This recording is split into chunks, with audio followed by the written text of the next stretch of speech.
Hello everyone, I am Mamta Goyal. As you know, हम national income and related aggregate topic discuss कर रहे हैं। ये इसका सेकंड पार्ट है। फर्स्ट पार्ट में हमने डिस्कस किया था सर्कुलर फ्लो ऑफ इनकम, कि इकोनॉमी में हमारी जो इनकम सर्कुलेट होती है वो किस प्रकार से होती है। तो आज का टॉपिक है हमारा basic concept of macro economics. तो इसमें basic concept of macro economics में कौन कौन से टॉपिक्स आते हैं? सबसे पहले आता है हमारा डोमेस्टिक टेरिटरी, इसको इकोनॉमिक टेरिटरी भी बोला जाता है। दूसरा होगा आपका नॉर्मल रेजिडेंस। तीसरा होगा factor income and transfer income. Next one final goods and the intermediate goods and consumption goods and the capital goods.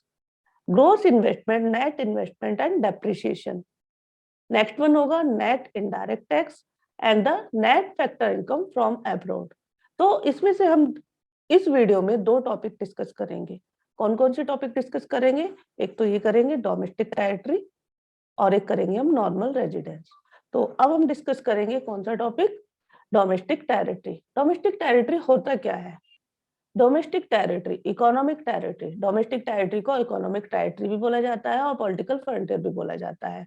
Domestic territory means the political frontier of a country according to the United Nation. Domestic territory is the geographical territory administered by a government within which persons, goods and the capital circulate freely। यानी इसके अंदर जो peoples हैं, किसमें? Political frontier में जो peoples हैं, goods है और कैपिटल है, उसको हम फ्रीली एक स्थान से दूसरे स्थान पर पहुंचा सकते हैं। मीन क्या हुआ? जैसे ये इंडिया का मैप है, क्लियर? तो जो ये हमारी ये बाउंड्री बनी है, ये क्या होगी? हमारी पॉलिटिकल बाउंड्री। तो इस पॉलिटिकल बाउंड्री के अंदर आम जनता के अकॉर्डिंग किसी भी व्यक्ति को आने जाने की कोई मनाही नहीं है। गुड्स और जो सर्विसेज होती हैं वो भी आराम से इधर उधर जा सकती हैं, और जो हमारा मनी होती है या कैपिटल होती है वो भी इधर उधर ट्रांसफर हो सकती है। किसके अंदर? पॉलिटिकल बाउंड्री के अंदर, इसके अंदर। क्लियर? ये हो गई हमारी डोमेस्टिक टेरिटरी। तो ये डोमेस्टिक टेरिटरी किसके अकॉर्डिंग हुई है? हमारी जनता, जो आम जनता जानती है, इसको जानती है डोमेस्टिक टेरिटरी। लेकिन डोमेस्टिक टेरिटरी में इसके अलावा भी यदि हम नेशनल इनकम को मेजर करते हैं तो डोमेस्टिक टेरिटरी के अंदर इस पॉलिटिकल बाउंड्री के अलावा, ये जो हमारी पॉलिटिकल बाउंड्री बनी है, इसके अलावा भी इसमें कुछ चीजें इंक्लूड होती हैं।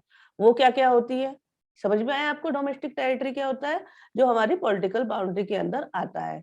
इसके साथ साथ जब हम नेशनल इनकम मेजर करते हैं तो उसके साथ साथ additional to the political frontier domestic territory also includes. इसमें क्या क्या इंक्लूड होता है ये देखा जाता है। सबसे पहले नंबर पे क्या आएगा? Ships and aircraft. जो हमारे शिप्स होते हैं और एयरक्राफ्ट होते हैं, हम इसको, जो हम डोमेस्टिक टेरिटरी को मेजर कर रहे हैं, हम इंडिया के बेस पर लेते हैं। जो इंडिया के शिप्स और एयरक्राफ्ट हैं owned by operated by the normal residents between the two or more country। यानी जो हमारे शिप्स और एयरक्राफ्ट ओन्ड है और ऑपरेटेड है, किसके द्वारा? नॉर्मल रेजिडेंस के द्वारा।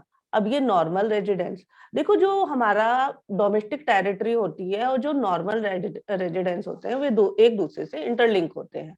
यानी नॉर्मल रेजिडेंस को समझने के लिए हमें डोमेस्टिक टेरिटरी का पता होना चाहिए और डोमेस्टिक टेरिटरी को समझने के लिए नॉर्मल रेजिडेंस का पता होना चाहिए। अब यहाँ पर हम नॉर्मल रेजिडेंस किसको समझ सकते हैं? डिटेल में मैं इसको आगे बढ़ाऊंगी। तो यहाँ पर हम इसे समझ सकते हैं, जो इंडिया में रहने वाला व्यक्ति है, 1 साल से ज्यादा रहने वाला जो व्यक्ति है, वो नॉर्मल रेजिडेंस माना जाएगा।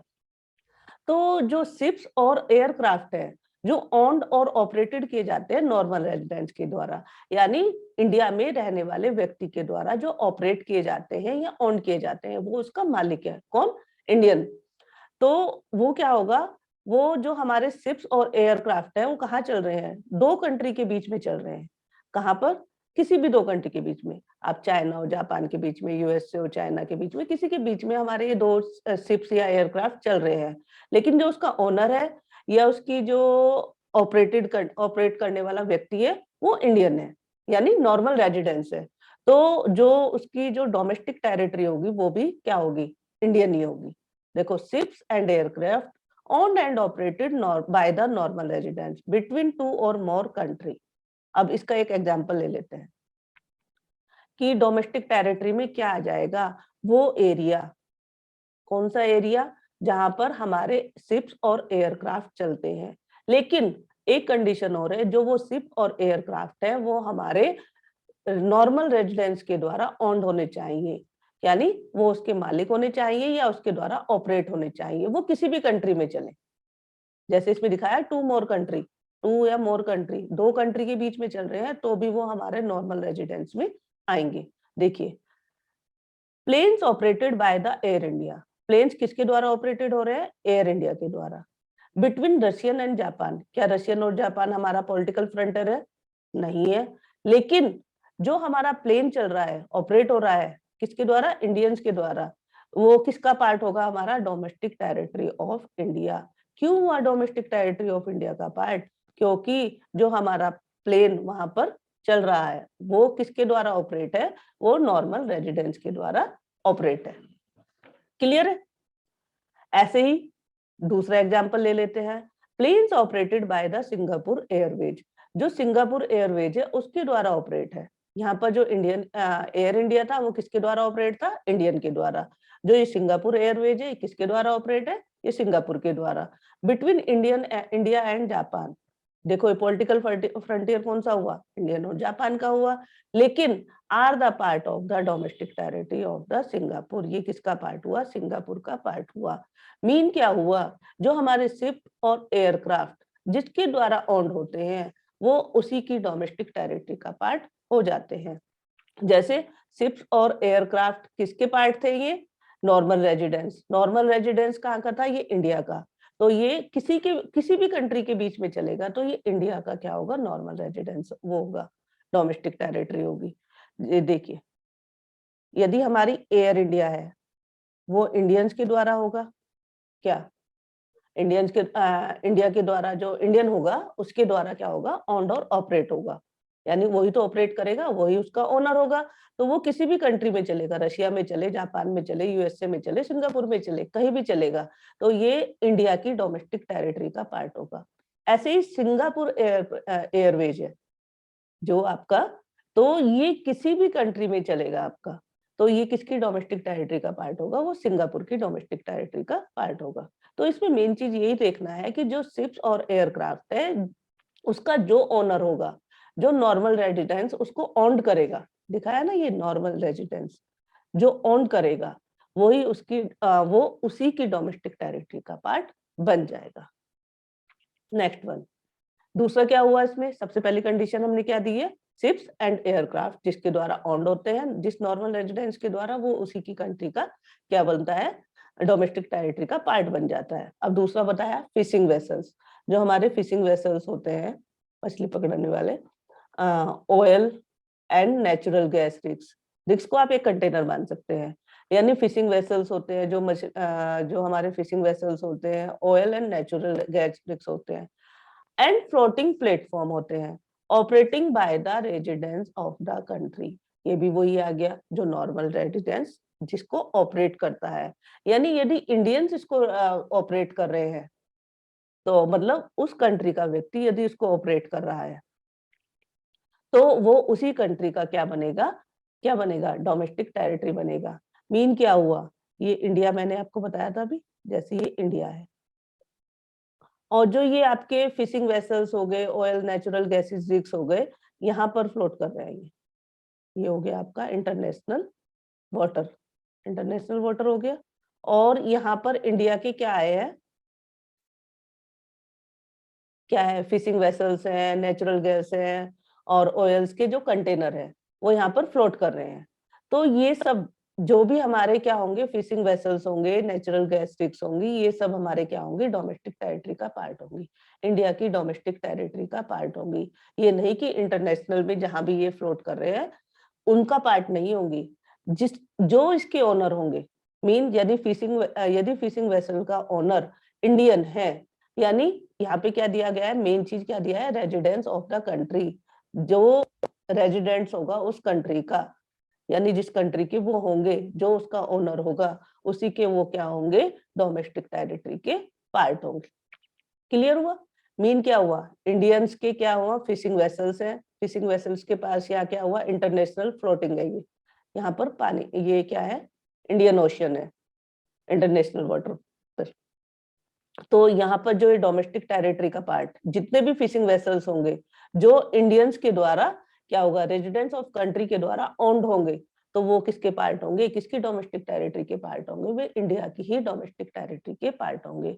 क्यों होंगे? क्योंकि उसका ऑनर कौन है? इंडियन है। दिखी दिया ना, fishing vessels, oil and natural gas rigs and the floating platform, ये जितने भी फ्लोटिंग प्लेटफॉर्म होंगे आपके, operated by the residents of the country, उस कंट्री के रेजिडेंट्स के द्वारा। रेजिडेंस में मैंने बताया कि 1 साल से ज्यादा व्यक्ति वहां पर रहता है। In the international water where they have exclusive right of the operating, यानी इंटरनेशनल वाटर है और यहाँ पर क्या है, उनका राइट है। क्लियर? तो जितने भी ये फिशिंग वेसल्स यहाँ पर इंटरनेशनल वाटर पर, जितने भी यहाँ पर फिशिंग वेसल्स होंगे, oil and gas, natural gas rigs होंगे, और जो क्या होंगे, जितने भी प्लेटिंग फॉर्म होंगे, यानी फ्लोटिंग प्लेटफॉर्म्स होंगे, वो सब जिस पर मतलब वो किसके पार्ट होंगे, डोमेस्टिक टेरिटरी, जिसका जो रेजिडेंस ऑफ कंट्री उस पर ऑनर है। जो सिंपल सा, जो व्यक्ति वहां का ऑनर, मतलब इंडियन, यदि इंडियन उस पर होल्ड कर रहा है, उसका ऑनर है, उसको क्या कर रहा है, ऑपरेट कर रहा है, तो इंडियन की ही वो डोमेस्टिक टेरिटरी में आएगा। इसमें बस एक चीज याद रखनी है, देखो इसमें क्या करना है, शिप्स और एयरक्राफ्ट यदि इंडियन है उसका ओनर, तो वो इंडियन की डोमेस्टिक टेरिटरी में आएगा। इसी तरह से अब यहाँ पर क्या हो गया, फिशिंग वेसल, नेचुरल गैस और जो ऑयल रिग्स है, जितने भी ऑयल रिग्स है, यदि वो वहां की कंट्री के जो रेजिडेंट के द्वारा ऑन्ड किया जाएगा या इंडियंस के द्वारा, मीन क्या हुआ आपका, जिस कंट्री के द्वारा ऑन्ड किया जाएगा उसके व्यक्तियों के द्वारा, वो उसी कंट्री की डोमेस्टिक टेरिटरी का पार्ट होगा। Clear? For example, fishing boats operated by Indian, fishing boat है, इंडिया की फिशिंग बोट्स है, और किसके द्वारा ऑपरेटेड हो रही है, इंडियंस के द्वारा। किसके द्वारा ऑपरेटेड हो रही है, इंडियन के द्वारा, इंडियन फिशरमैन। तो मैंने अभी बताया आपको, जिस भी व्यक्ति के द्वारा वो ऑपरेट होगी, वो उसी की डोमेस्टिक टेरिटरी का पार्ट होगी। कहाँ पर हो रही है ये फ्लोट? इंटरनेशनल वाटर पर। कहाँ पर? International water of the Indian ocean, will be considered a part of the domestic territory of India, domestic territory of India का पार्ट होगा। मैंने बताया डोमेस्टिक टेरिटरी ऑफ इंडिया का पार्ट क्यों हुआ है, क्योंकि जो फिशिंग वेसल्स है, जो फिशिंग बोट है, वो किसके द्वारा ऑपरेट की जा रही है, इंडियन के द्वारा की जा रही है। लिखा है ना, इंडियन फिशरमैन, तो वो फिशरमैन कहाँ का है, इंडिया का, इसलिए डोमेस्टिक टेरिटरी भी किसकी कहलाएगी, इंडिया की ही कहलाएगी। Next one, embassies. Embassies, consulates and military establishment of a country located abroad, यानी अब्रोड में यदि ये लोकेटेड है, तो ये भी हमारी डोमेस्टिक टेरिटरी का पार्ट होगा। देखो ये है हमारी इंडिया, ये हो गया आपका यूएसए। तो इसमें इंडिया में हमारी यूएसए की वो है एम्बेसीज। पहले हम एम्बेसीज के बारे में बात करते हैं।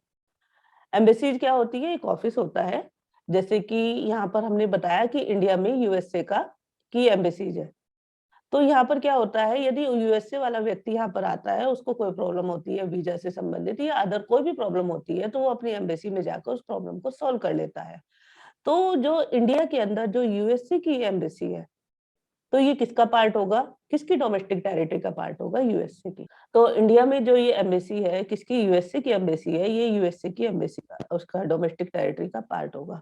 हर कंट्री में हर देश की एम्बेसीज होती है, जैसे इंडिया में जापान की भी होगी, चाइना की भी होगी, यूएसए की भी होगी, पाकिस्तान की भी होगी, लेकिन वो सभी एम्बेसीज इंडिया की डोमेस्टिक टेरिटरी का पार्ट नहीं होगी।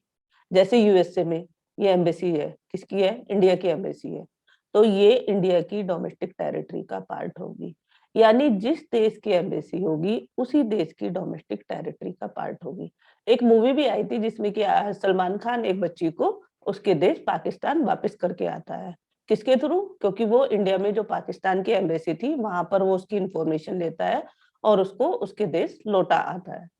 तो इस तरह से जो ये एम्बेसीज होती हैं, यानी जैसे हमारी इसमें जापान की यदि एम्बेसी है, तो ये जापान की डोमेस्टिक टेरिटरी होगी। चाइना की एम्बेसी है तो चाइना की डोमेस्टिक टेरिटरी होगी। किसी भी कंट्री में किसी भी देश की एम्बेसी होगी, तो जैसे इंडिया के अंदर इंडिया के अंदर यदि जिस भी कंट्री की एम्बेसी होगी वो उसी की डोमेस्टिक टेरिटरी का पार्ट होगी, इंडिया की डोमेस्टिक टेरिटरी का पार्ट नहीं होगी। यूएसए में यदि इंडिया की एम्बेसीज है तो ये इंडिया की डोमेस्टिक टेरिटरी का पार्ट होगी, यूएसए की टेरिटरी का नहीं होगी। क्लियर हुआ? दोबारा बताएं। जैसे सपोज ये इंडिया है, इंडिया में जितनी भी एम्बेसीज होंगी अदर कंट्री की, अपनी कंट्री की एम्बेसीज की उसमें नीड नहीं होती है, तो जापान की होगी, चाइना की, यूएसए की, किसी भी कंट्री की, पाकिस्तान की, तो वो जिस कंट्री की एम्बेसी होगी उसी कंट्री की डोमेस्टिक टेरिटरी का पार्ट होगी। और ऐसे ही अदर कंट्री में जितनी भी इंडिया की एम्बेसीज होंगी वो इंडिया की डोमेस्टिक टेरिटरी का पार्ट होंगी। क्लियर? अब लेते हैं कॉन्सुलेट्स। कॉन्सुलेट्स क्या होते हैं? सबसे पहले देखते हैं हम कॉन्सुल्स क्या होते हैं। कॉन्सुल्स क्या होते हैं? जब एक देश का नागरिक जैसे मैं या कोई अदर व्यक्ति अपने देश को प्रमोट करने के लिए दूसरी कंट्री में जाता है। एक व्यक्ति को यूएस से भेज दिया जाता है, यानी इंडियन गवर्नमेंट्स ने एक व्यक्ति को, कॉन्सुल को, मतलब एक व्यक्ति को कॉन्सुल बनाकर कहाँ भेज दिया गया? यूएसए में भेज दिया, और वो यहाँ पर रुक रहा है, तो ये क्या एरिया होगा? कॉन्सुलेट। कॉन्सुल का काम क्या होता है? वो अपने कंट्री को प्रमोट करता है दूसरी कंट्री में। यानी इंडियन गया कॉन्सुल बन के, उसको किसने प्रमोट किया? मतलब वहां जाने के लिए गवर्नमेंट ने, उसने, और कहाँ जाकर रहा? जहां पर जाकर रहा ये हो गया कॉन्सुलेट। यानी ये कॉन्सुलेट भी हमारी डोमेस्टिक टेरिटरी का पार्ट होगा। क्यों? क्योंकि इंडिया का कॉन्सुल गया है और वो कहाँ रह रहा है? यूएसए में, कॉन्सुलेट में। तो ये किसकी डोमेस्टिक टेरिटरी का पार्ट होगा? ये हमारी इंडिया की डोमेस्टिक टेरिटरी का पार्ट होगा। इसी तरह से इंडिया में यदि कोई कॉन्सुलेट आता, कॉन्सुल्स आता है अदर कंट्री से और इंडिया में रहता है, कॉन्सुलेट ये इस स्थान पर रहता है, तो ये किसकी डोमेस्टिक टेरिटरी का पार्ट होगा? जो कॉन्सुल जिस कंट्री से आया है उस कंट्री की डोमेस्टिक टेरिटरी का पार्ट होगा।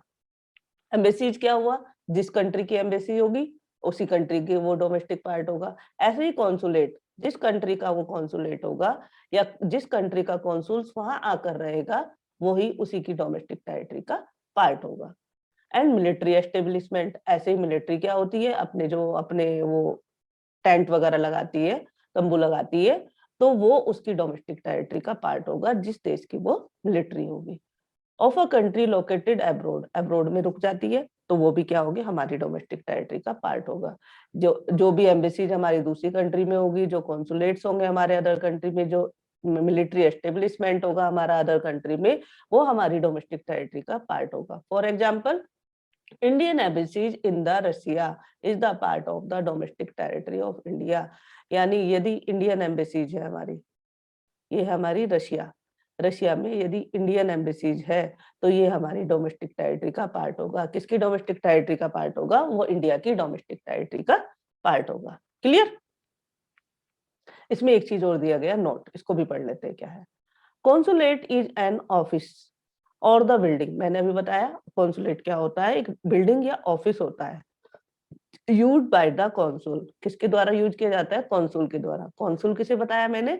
जो एक व्यक्ति दूसरी कंट्री में जाता है अपने देश को प्रमोट करने के लिए, that is called consul. An office commissioned by the government of reside to reside in the foreign country to promote the interest of the country to which be belong, he belong, मतलब जिस भी country से वो belong कर रहा है उसको वो प्रमोट करने के लिए वहां पर जा रहा है। Clear? Next one, domestic territory, economic territory. इसमें बताना है domestic territory does not include. अब इसमें बताइए, सबसे पहले तो हम देखते हैं डोमेस्टिक टेरिटरी किस किस को बताया गया है। सबसे पहले तो हमारा पॉलिटिकल फ्रंटियर होना चाहिए, उसके बाद बताया शिप्स और एयरक्राफ्ट जो हमारे कंट्री के द्वारा ऑन्ड होते हैं, यानी इंडिया के द्वारा या जिस भी कंट्री के द्वारा वो ऑन्ड होते हैं, यानी नॉर्मल रेजिडेंट्स के द्वारा, जिसके द्वारा वो ओन्ड होते हैं, वो उसी कंट्री की क्या होती है? वो डोमेस्टिक टेरिटरी बन जाती है।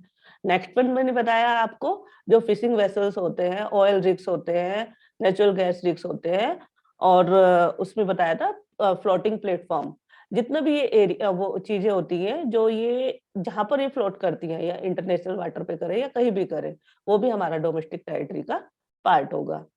Embassies, consulates and military establishment, ये तीनों भी हमारे किसके पार्ट होंगे? जहां पे भी ये होंगे ये हमारी डोमेस्टिक टेरिटरी के पार्ट होंगे। अब हमें देखना है कि डोमेस्टिक टेरिटरी कौन सी नहीं होगी। तो इसमें क्या आ जाएगा आपका, एम्बेसीज आ जाएगी। एम्बेसीज यानी जो फॉरेन कंट्री की एम्बेसीज होगी वो हमारी डोमेस्टिक टेरिटरी का पार्ट नहीं होगी। कॉन्सुलेट्स होंगे जो फॉरेन कंट्री के होंगे वो भी हमारी डोमेस्टिक टेरिटरी का पार्ट नहीं होगी। और मिलिट्री एस्टेब्लिशमेंट, जब हम अदर कंट्री में जाते हैं तो वो हमारे डोमेस्टिक टेरिटरी का पार्ट हो जाता है। इस तरह से फॉरेन कंट्री के जो मिलिट्री एस्टेब्लिशमेंट हमारी कंट्री में होता है वो हमारी डोमेस्टिक टेरिटरी का पार्ट नहीं होते हैं। कौन कौन से नहीं होंगे, अदर कंट्री के या फॉरेन कंट्री की जो एम्बेसीज होंगी, कॉन्सुलेट्स होंगे एंड मिलिट्री एस्टेब्लिशमेंट होगा वो हमारी डोमेस्टिक टेरिटरी का पार्ट नहीं होंगे। एग्जाम्पल लेते हैं इसके लिए, Japanese embassies in India. Japanese embassies जो इंडिया में है is the part of the domestic territory of the Japan. जब अदर कंट्री की एम्बेसीज है वो इंडिया में है तो वो हमारी डोमेस्टिक टेरिटरी का पार्ट नहीं होगी। वो किसकी डोमेस्टिक टेरिटरी का पार्ट होगी, वो जापान की डोमेस्टिक टेरिटरी का पार्ट होगी। जिस कंट्री की एम्बेसी उसी कंट्री की वो domestic territory. Next one, international organization like UNO, WHO located within the geographical boundaries of a country। देखो जैसे इंटरनेशनल ऑर्गेनाइजेशन होते हैं, यूएनओ हो गया, डब्ल्यूएचओ, यदि ये इंडिया में लोकेटेड है तो ये इंडिया की डोमेस्टिक टेरिटरी का पार्ट नहीं होगी। क्यों? क्योंकि जो ये यूएनओ है ये हमारे देश की ऑर्गेनाइजेशन नहीं है, ये इंटरनेशनल ऑर्गेनाइजेशन है। तो ये जहां से ओरिजिनेट होती है तो वही की डोमेस्टिक टेरिटरी का पार्ट होगी। अब देखते हैं इसमें कि which of the followings are the domestic territory और नॉट, कि इसमें से कौन कौन सी डोमेस्टिक टेरिटरी है, टेरिटरी का पार्ट है और कौन सा नहीं है। तो उससे पहले एक बार रिवाइज कर लेते हैं। देखो डोमेस्टिक टेरिटरी क्या होता है, सबसे पहले हमें याद रखना है उसकी सबसे पहली कंडीशन क्या होगी। पहले हमारी पॉलिटिकल कंडीशन क्या होगी कि हमारा पॉलिटिकल फ्रंटियर होना चाहिए। दूसरा, शिप्स और aircraft owned by normal residents, तब हमारी डोमेस्टिक टेरिटरी में आएगा। जो उनके द्वारा ऑन्ड होंगे वो कहीं भी चलेंगे, उससे कोई मैटर नहीं होगा। दूसरा क्या होगा, हमारे जो फिशिंग वेसल्स हैं, गैस है, ऑयल रिग्स है, ये सब क्या होंगे जो हमारे रेजिडेंट्स के द्वारा, नॉर्मल रेजिडेंट्स के द्वारा ऑन्ड किए जाएंगे, तो वो उसके डोमेस्टिक टेरिटरी में आएंगे। क्लियर? एंड नेक्स्ट वन क्या आया हमारा, एम्बेसीज आ गया, कॉन्सुलेट्स आ गया, मिलिट्री एस्टेब्लिशमेंट आ गया। ये सब क्या होंगे, जिस कंट्री में होंगे उसी का मतलब जिस कंट्री के द्वारा ऑन्ड होंगे, यानी एम्बेसी जिस कंट्री की होगी वो उसी की डोमेस्टिक टेरिटरी होगी। ऐसे कॉन्सुलेट्स, कॉन्सुल जिस कंट्री के होंगे वो उसकी डोमेस्टिक टेरिटरी होगी। ऐसे मिलिट्री एस्टेब्लिशमेंट जिस कंट्री की होगी, चाहे वो दूसरे कंट्री में एस्टेब्लिश हो रही है तो वो इंडिया की, यदि इंडिया की आपकी मिलिट्री है वो एस्टेब्लिश दूसरी कंट्री में करती है तो वो इंडिया की डोमेस्टिक टेरिटरी का पार्ट होगी। क्लियर? तो an Indian company in London कहाँ है, सबसे पहले हम पॉलिटिकल फ्रंटियर देखेंगे, कहाँ पर है, ये लंदन में है। तो लंदन क्या हमारी डोमेस्टिक टेरिटरी है? इसमें सबसे पहले देखेंगे डोमेस्टिक टेरिटरी, इंडिया की डोमेस्टिक टेरिटरी को हम लेके चलते हैं कि क्या ये इंडिया की डोमेस्टिक टेरिटरी है या पॉलिटिकल फ्रंटियर में आता है इंडिया की, नहीं आता है। दूसरा हमने दूसरी बात क्या था, शिप्स और एयरक्राफ्ट है क्या ये, यानी ये कंपनी है, शिप्स और एयरक्राफ्ट नहीं है जो नॉर्मल रेजिडेंट्स के द्वारा ऑन्ड की जा रही है, तो ये कंडीशन भी नहीं बनती है। तीसरी क्या थी हमारी, ऑयल रिग्स है ये, क्या हमारे फिशिंग वेसल्स है, नहीं है। एम्बेसीज है, नहीं है। कॉन्सुलेट है, नहीं है। तो ये हमारा क्या होगा, नॉर्मल इसमें डोमेस्टिक टेरिटरी में नहीं आएगा। यानी इंडियन कंपनी जो लंदन में लोकेटेड है, क्योंकि पॉलिटिकल फ्रंटियर किसका है, ये हमारा लंदन का है, तो ये हमारे किसमें, डोमेस्टिक टेरिटरी में नहीं आएगा। Clear?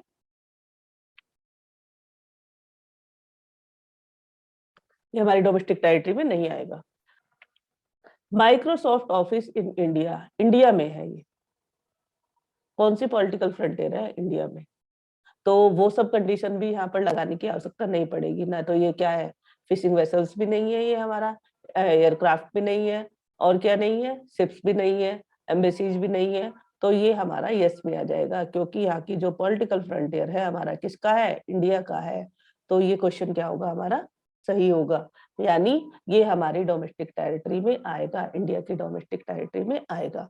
Next one, company in India, company कहाँ है, इंडिया में, ओन्ड बाय अ जापानीज, किसी के द्वारा भी ओन्ड हो रही है, लेकिन वो कंपनी कहाँ पर है? इंडिया में। पॉलिटिकल फ्रंटियर कौन सा है? इंडिया का है।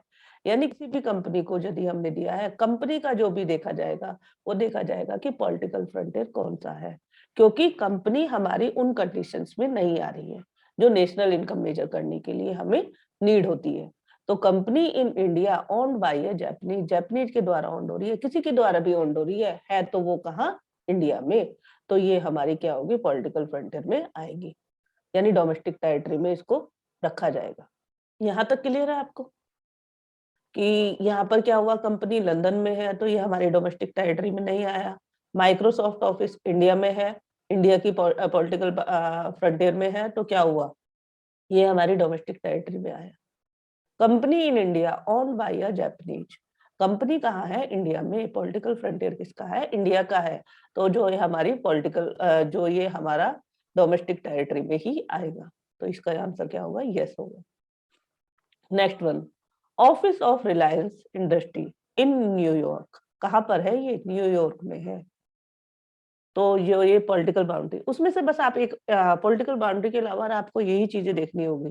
क्या देखना? Aircraft, ships, fishing vessels, embassies और कॉन्सुलेट्स, मिलिट्री एस्टेब्लिशमेंट, ये सब चीजें नहीं है, तो केवल हमें क्या देखना है? Political boundary. तो जो ये हमारी पॉलिटिकल बाउंड्री है वो किसकी है? ये न्यूयॉर्क की।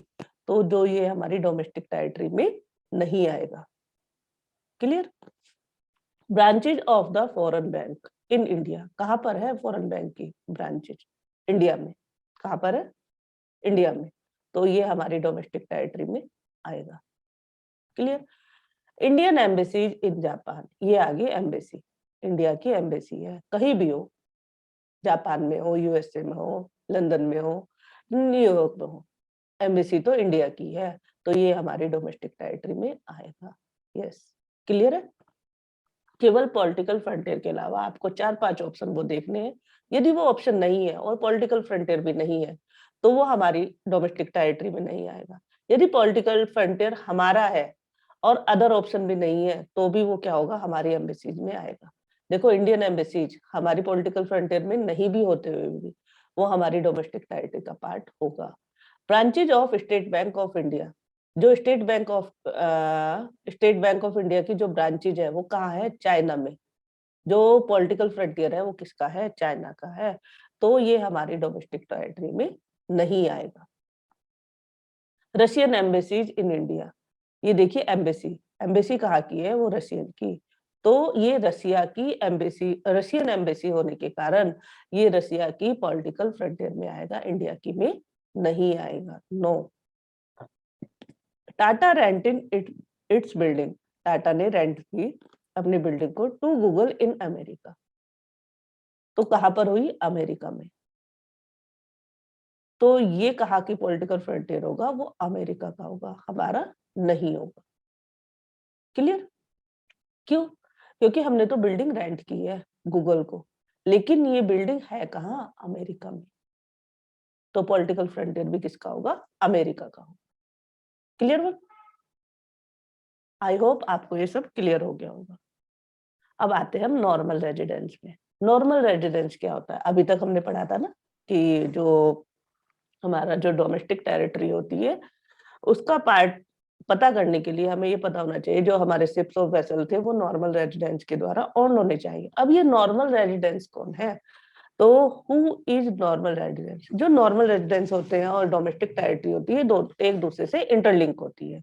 जैसे who is normal residence? Normal resident of a country refer to a individual और an institution who ordinary resides in the country and whose center of economic interest also lies in that country।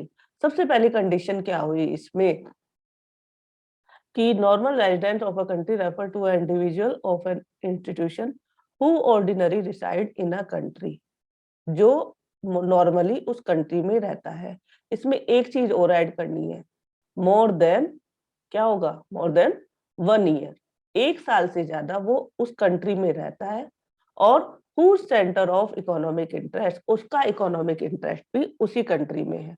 2 condition बताई है normal residence के लिए। सबसे पहली condition कि वो व्यक्ति उसी कंट्री में रहता है, जैसे कोई व्यक्ति बाहर का हो चाहे इंडिया का हो, वो इंडिया में रहता है लेकिन 1 साल से ज्यादा।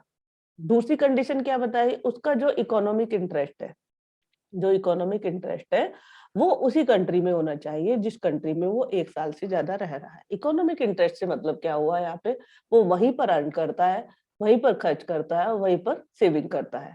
इसमें आगे आ जाएगा आपका, अर्न भी वहीं पर करता है, यानी वहीं पे कमाया, वहीं पे खाया, वहीं पे इन्वेस्टमेंट किया, मतलब वहीं पर उसका सब काम हो रहा है, उस पे पैसे को इधर उधर नहीं भेज रहा है। तो 2 कंडीशन कौन-कौन सी हुई नॉर्मल रेजिडेंस की? 2 कंडीशन। सबसे पहली कंडीशन क्या हुई कि वो 1 साल से ज्यादा उस कंट्री में रह रहा है। दूसरी कंडीशन क्या हुई, उसका इकोनॉमिक इंटरेस्ट उसी कंट्री में होना चाहिए। और इकोनॉमिक इंटरेस्ट से मतलब क्या हुआ, वो 1 साल से ज्यादा उसी कंट्री में रह रहा है और उसी कंट्री में खर्च कर रहा है और उसी कंट्री में वो सेव कर रहा है, इन्वेस्ट कर रहा है या कुछ भी कर रहा है उस पैसे का। उसे अदर कंट्री में नहीं सेंड कर रहा है। क्लियर? आई होप इसको आप समझ पाए होंगे। देखो, एक व्यक्ति है, इंडिया में एक व्यक्ति रह रहा है, बाहर से आया है या हमारे देश का है, वो 1 साल से ज्यादा रहना चाहिए और वो यहीं पे कमाए। कहाँ पर कमाए? इंडिया में ही कमाए और इंडिया में ही खर्च करे, यानी उसकी जॉब इंडिया में है। उसके बाद वो जो अपना स्पेंड कर रहा है, जो मतलब जो भी स्पेंड कर रहा है वो भी यही कर रहा है। कहाँ पर कर रहा है? इंडिया में। और उसके बाद ये उसे इन्वेस्टमेंट करना है, बैंक में करना है या कहीं और इन्वेस्ट करना है, वो भी इंडिया में ही कर रहा है। तो वो क्या कहलाएगा? हमारे देश का नॉर्मल रेजिडेंस कहलाएगा। तो following are not include under the category of the normal residence. अब इसमें बताया है कि जो हमारे देश के नॉर्मल रेजिडेंस में नहीं आएंगे। आई थिंक नॉर्मल रेजिडेंस आपको समझ में आ गया होगा कि मतलब उसको 1 साल से ज्यादा रहना है और वहीं पर उसे खर्च करना है, वहीं पे अर्न करना है, वहीं पे सेव करना है। तो जो नहीं इंक्लूड होंगे वो होंगे नंबर 1 फॉरेनर टूरिस्ट। यानी हमारे देश में कोई फॉरेनर्स आते हैं, ताजमहल देखने आते हैं या लाल किला देखने आते हैं, कुछ समय के लिए आते हैं और वापस चले जाते हैं, तो वो हमारे देश के नॉर्मल रेजिडेंट्स नहीं होंगे। कौन नहीं होंगे? Foreigner tourist. विजिटर्स भी नहीं होंगे, who visit a country for the recreation. तो विजिटर्स भी, इसमें एक कंडीशन आपको साथ में जोड़ के चलनी है कि लेस देन 1 ईयर। जो ये लोग आ रहे हैं ये केवल लेस देन 1 ईयर है, 1 साल से कम समय के लिए हमारे देश में आए हैं, तो ये हमारे नॉर्मल रेजिडेंट्स नहीं होंगे। तो फॉरेन टूरिस्ट होंगे वो भी नहीं होंगे, विजिटर्स होंगे वो भी नहीं होंगे। हॉलीडेज, कुछ स्टूडेंट्स होते हैं जो अपनी हॉलीडे स्पेंड करने आ जाते हैं मेडिकल ट्रीटमेंट के लिए। मेडिकल ट्रीटमेंट मीन क्या हुआ कि इंडिया के कुछ व्यक्ति बाहर चले जाते हैं, यूएसए में चले जाते हैं अपना ट्रीटमेंट कराने के लिए, या यूएसए के कुछ व्यक्ति आयुर्वेद में आ जाते हैं। इंडिया में आयुर्वेद बहुत फेमस है, तो वो यहाँ पर आयुर्वेदिक चिकित्सा लेने के लिए आते हैं। तो यदि वो 1 साल से कम रहते हैं, 1 महीने के लिए रहे, 2 महीने के लिए रहे, जो व्यक्ति इंडिया में आते हैं अपने ट्रीटमेंट कराने के लिए, तो वो इंडिया के नॉर्मल रेजिडेंट्स नहीं कहलाएंगे। तो स्टडी करने के लिए आ जाते हैं कुछ व्यक्ति। यदि कोई स्टूडेंट 1 साल से कम के लिए अपनी ट्रेनिंग के लिए आता है या किसी भी काम के लिए आता है, तो वो नॉर्मल रेजिडेंस नहीं कहलाएगा उस कंट्री का। स्पोर्ट्स करने के लिए भी, जैसे हमारे प्लेयर्स होते हैं बाहर कंट्री में जाते हैं या बाहर के प्लेयर्स हमारी कंट्री में स्पोर्ट्स के लिए आते हैं, तो वो भी हमारे देश के नॉर्मल रेजिडेंट्स नहीं होंगे। और कॉन्फ्रेंस करने के लिए, कॉन्फ्रेंस मीटिंग जो होती है वो भी करने के लिए यदि हम अदर कंट्री में जाते हैं तो हम अदर कंट्री के नॉर्मल रेजिडेंट्स नहीं बनेंगे। ठीक है? कौन-कौन से व्यक्ति? फॉरेन टूरिस्ट हो गए, विजिटर्स हो गए, हॉलिडे स्पेंड करने के लिए हो गए, मेडिकल ट्रीटमेंट के लिए हो गए, स्टडी के लिए हो गए, स्पोर्ट्स के लिए या कॉन्फ्रेंस के लिए। किसी भी काम के लिए यदि हम किसी दूसरे कंट्री में जाते हैं या दूसरे कंट्री के व्यक्ति हमारे देश में आते हैं, तो वो हमारे देश के नॉर्मल रेजिडेंट्स नहीं होंगे। क्लियर? जो जिस देश का है वो उसी देश का नॉर्मल रेजिडेंस होगा। यदि हम कुछ समय के लिए किसी जगह टूर करने के लिए जाते हैं या स्टडी करने के लिए जाते हैं, तो हम उस देश के नॉर्मल रेजिडेंट्स तो नहीं हो जाएँगे। यदि कोई व्यक्ति हमारे यहाँ टूर करने आया, यानी टूरिस्ट आते हैं, क्या वो हमारे देश के नॉर्मल रेजिडेंट्स हो जाएँगे? नहीं होंगे। लेकिन एक शर्त होगी, यदि उन्हें नॉर्मल रेजिडेंट बनाना है तो वो मोर देन 1 ईयर हमारे साथ हमारी कंट्री में स्टे करें। Next one, foreign staff of embassies. जो एम्बेसीज होती हैं उसमें जो फॉरेन स्टाफ होता है, ऑफिशियल्स होते हैं, डिप्लोमेट्स होते हैं, डिप्लोमेट्स यानी राजदूत होते हैं, members of the arm force होते हैं of a foreign country located in the given country. यानी ये सभी व्यक्ति कौन-कौन से? जो एम्बेसी का स्टाफ हो गया, यानी फॉरेन स्टाफ, फॉरेन व्यक्ति, जितने भी फॉरेन व्यक्ति होंगे जो एम्बेसीज में वर्क करते हैं, यानी हमारे देश में किसी देश की एम्बेसीज है, यानी सपोज जापान की एम्बेसी है, वहां पर जापानीज वर्क कर रहे हैं, तो क्या हमारे वो नॉर्मल रेजिडेंट्स होंगे? नहीं होंगे, वो अपनी कंट्री के ही नॉर्मल रेजिडेंट्स होंगे। इसी तरह से ऑफिशियल्स जो होते हैं, डिप्लोमेट्स होते हैं, आर्म्ड ऑफिसर होते हैं फॉरेन कंट्री के, तो वो उसी देश के नॉर्मल रेजिडेंट्स होंगे, हमारे देश के नॉर्मल रेजिडेंट्स नहीं होंगे। Clear? Next one, international organization like UNO, WHO are not considered as the normal residents of the country in which they are operated. जैसे मैंने बताया था, ये इंडिया है, इंडिया में यदि यूएनओ का ऑफिस है तो ये यहाँ ये इंडिया का नॉर्मल रेजिडेंस नहीं होगा। Are not considered as the normal resident of the country in which they are operated, जिसमें कि वो ऑपरेट किया जा रहा है, वो वहां का नॉर्मल रेजिडेंस नहीं होगा। They are treated as the normal residents of the international area. किसका होगा? वो इंटरनेशनल एरिया का रेजिडेंस होगा, वो इंडिया का रेजिडेंस नहीं होगा।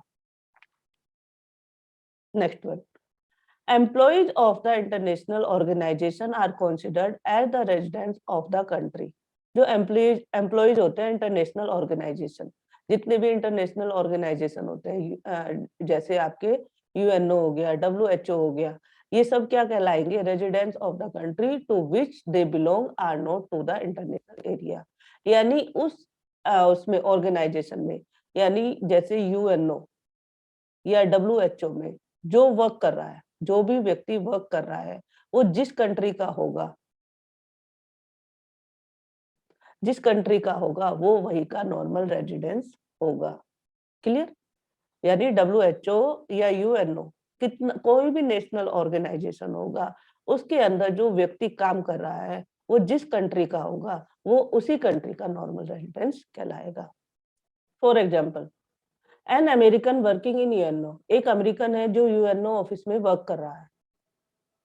कौन है? अमेरिकन। और ये यूएनओ ऑफिस कहाँ लोकेटेड है? इंडिया में लोकेटेड है। Will be treated as normal residents of India. India का नहीं होगा, वो अमेरिका का नॉर्मल रेजिडेंस होगा। कहाँ का होगा? America.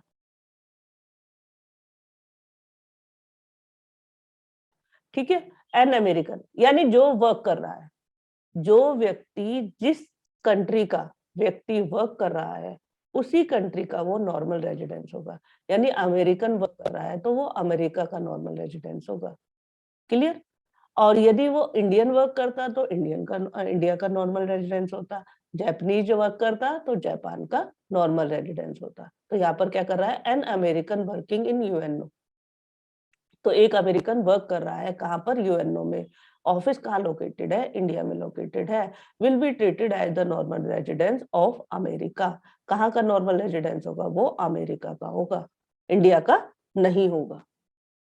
Note, however, if the employees are working for more than 1 year in such international institution, यदि ये अमेरिकन यूएनओ में 1 साल से ज्यादा वर्क करता तो वो इंडिया का रेजिडेंस कहलाता, अदरवाइज वो अमेरिका का ही नॉर्मल रेजिडेंस कहलाएगा।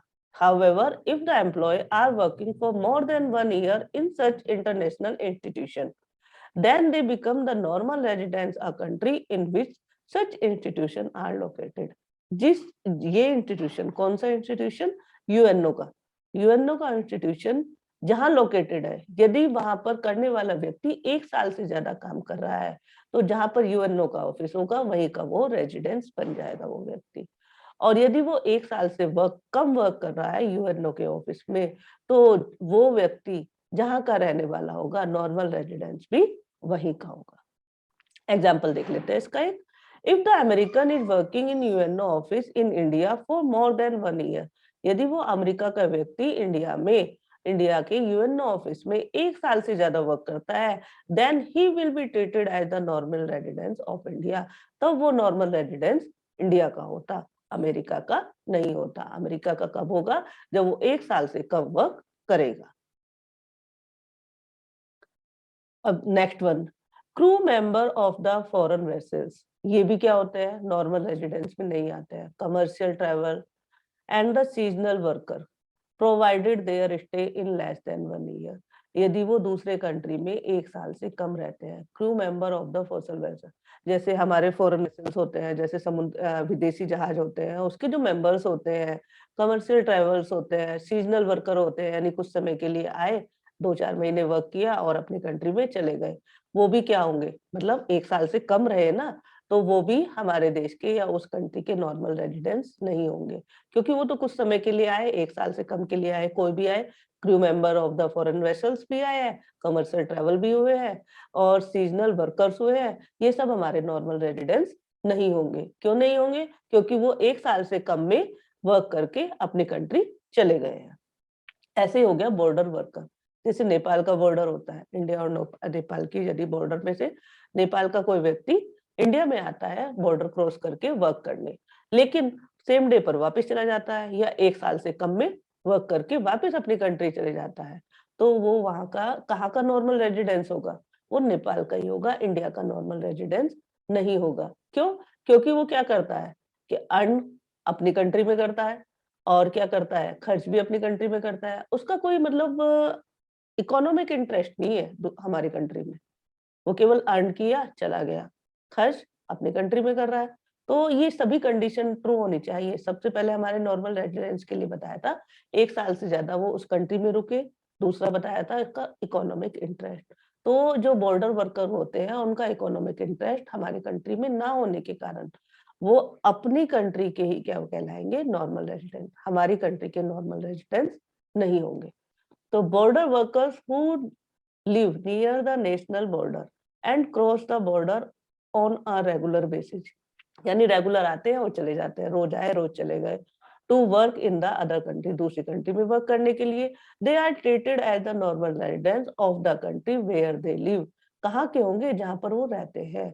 जैसे नेपाल के आए इंडिया में, तो वो इंडिया के नहीं होंगे। कहाँ के होंगे? नेपाल के होंगे। ये इंडिया हो गया, ये नेपाल हो गया। तो यहाँ से केवल अर्न करने आए और वापस चले गए, तो क्या हो गया? वो कहाँ कहाँ रहते कहाँ है वो? नेपाल में रहते हैं ना। And not there they work. Clear? तो इसमें कोई भी डाउट नहीं होगा आई थिंक। इसमें क्या-क्या कंडीशन बताई है? सबसे पहले जो हमारे आते हैं, जो हमारे फॉरेनर्स हो गए, विजिटर्स हो गए, स्टडी करने आए, स्पोर्ट्स करने आए, ट्रीटमेंट कराने आए, वो सब हमारे नॉर्मल रेजिडेंट्स नहीं होंगे। क्यों? क्योंकि वो 1 साल से कम समय में वापस अपने घर चले जाते हैं। दूसरा क्या हुआ? फॉरेन स्टाफ हुआ, जो एम्बेसीज में फॉरेन स्टाफ होता है, डिप्लोमेट्स होते हैं, ऑफिशियल्स होते हैं, वो भी हमारी कंट्री के क्या होंगे? नॉर्मल रेजिडेंट्स नहीं कहलाएँगे। क्योंकि वो फॉरेन कंट्री के हैं, फॉरेन कंट्री के रेजिडेंस है। एंड इंटरनेशनल ऑर्गेनाइजेशन, यूएनओ हो गया, डब्ल्यूएचओ, ये भी हमारे नॉर्मल रेजिडेंट्स नहीं कहलाया। और जो एम्प्लॉय होते हैं, कहाँ पर एम्प्लॉय होते हैं? ऑफ इंटरनेशनल ऑर्गेनाइजेशन के।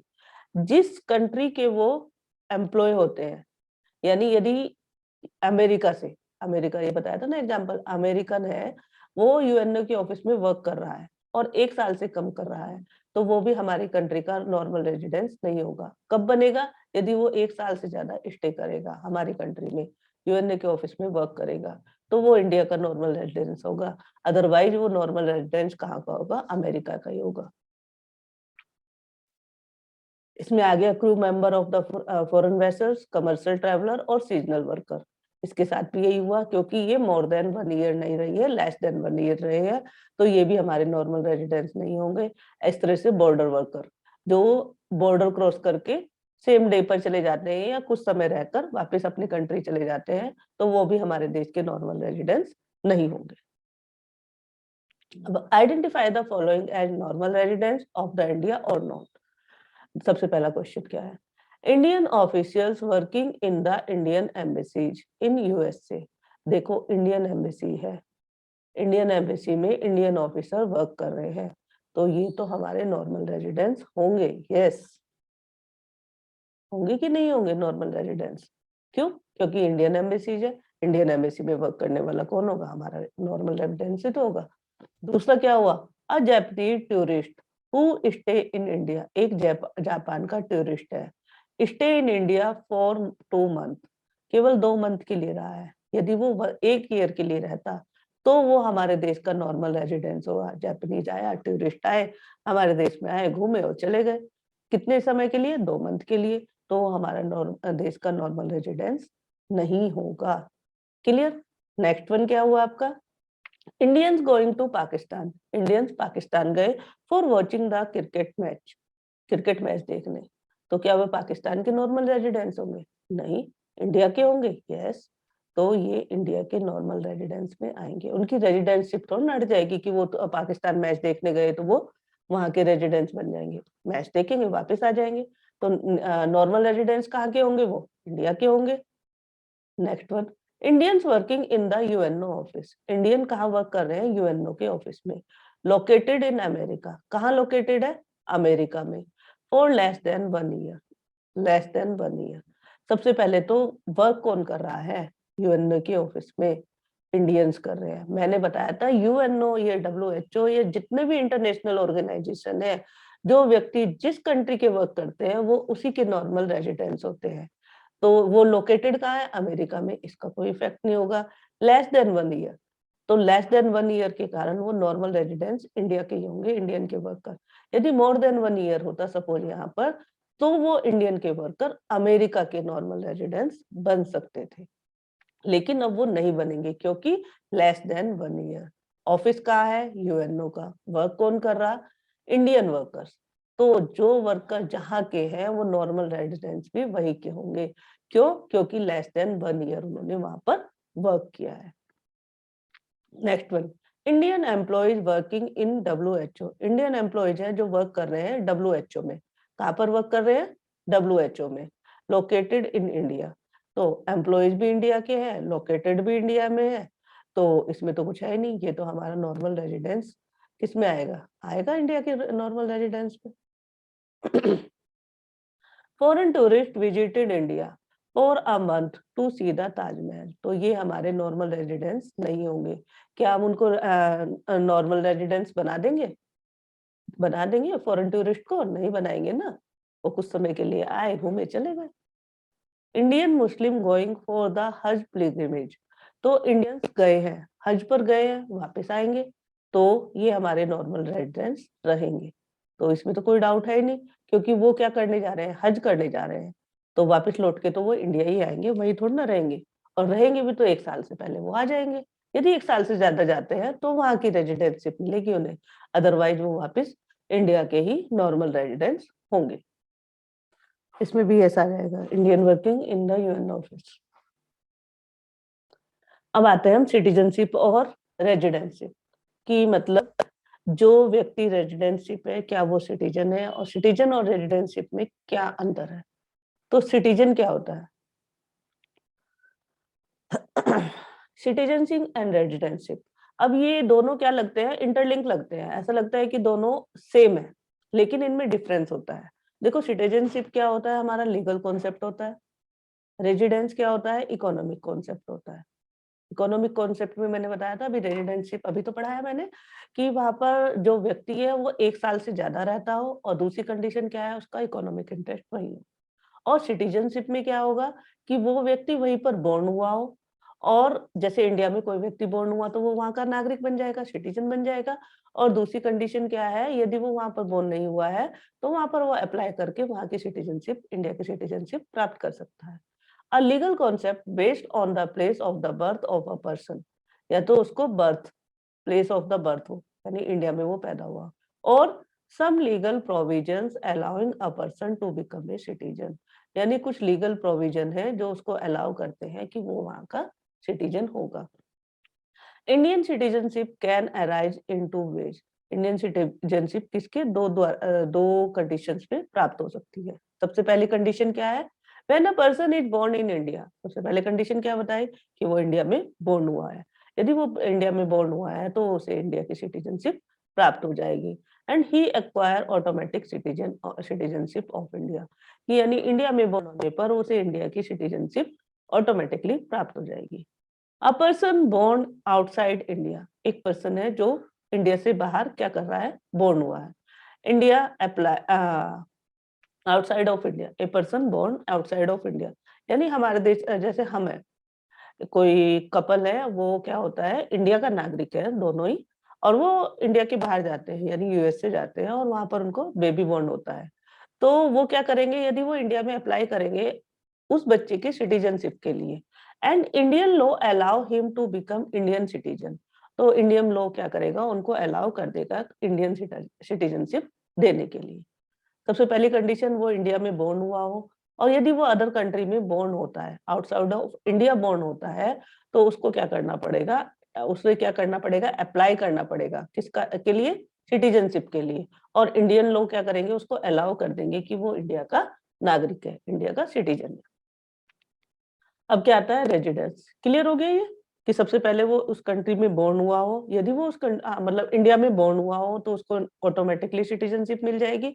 यदि वो इंडिया में बोर्न नहीं हुआ है, अदर कंट्री में बोर्न हुआ है, तो वो अप्लाई करके इंडियन लॉ के द्वारा इस कंडीशन को, मतलब सिटीजनशिप को प्राप्त कर सकता है। अब आता है residence. It is an economic concept based on the basic economic activities performed by a person. यानी वही बताया, इकोनॉमिक इंटरेस्ट होना चाहिए, कोई भी व्यक्ति है 1 साल से मतलब ज़्यादा रह रहा है और उसकी इकोनॉमिक एक्टिविटी भी वही है। यानी वहीं पर वो कमा खा रहा है और वहीं पर वो क्या कर रहा है, इन्वेस्ट कर रहा है या सेविंग कर रहा है। नेक्स्ट वन, सेकंड क्या हुआ?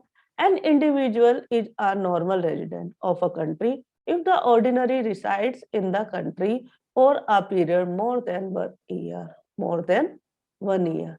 यानी an individual is a normal residence of a country. कोई भी व्यक्ति उस कंट्री का नॉर्मल रेजिडेंस बन जाएगा।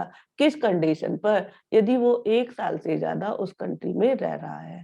And his centre of economic interest also lies in that country. और उसका इकोनॉमिक इंटरेस्ट भी उसी कंट्री में होगा। नेशनल इनकम के बेसिक कॉन्सेप्ट का क्लियर होना बहुत आवश्यक है। क्यों आवश्यक है? क्योंकि यदि आपके कॉन्सेप्ट ही क्लियर नहीं होंगे तो आप नेशनल इनकम को फाइंड आउट नहीं करेंगे। जो ये आपका डोमेस्टिक टेरिटरी है, नेशनल रेजिडेंस है, ये नॉर्मल रेजिडेंस है सॉरी, तो ये क्या होता है आपका, इससे आपको क्या करोगे, national income easily find out कर सकोगे यदि आपको ये कॉन्सेप्ट क्लियर होंगे। आपके अदर भी कॉन्सेप्ट्स हैं, उनको भी आपको ध्यान से पढ़ना है, लेकिन यदि इन दोनों को आप डीपली पढ़ लेंगे तो उनमें आपको कोई प्रॉब्लम नहीं आएगी।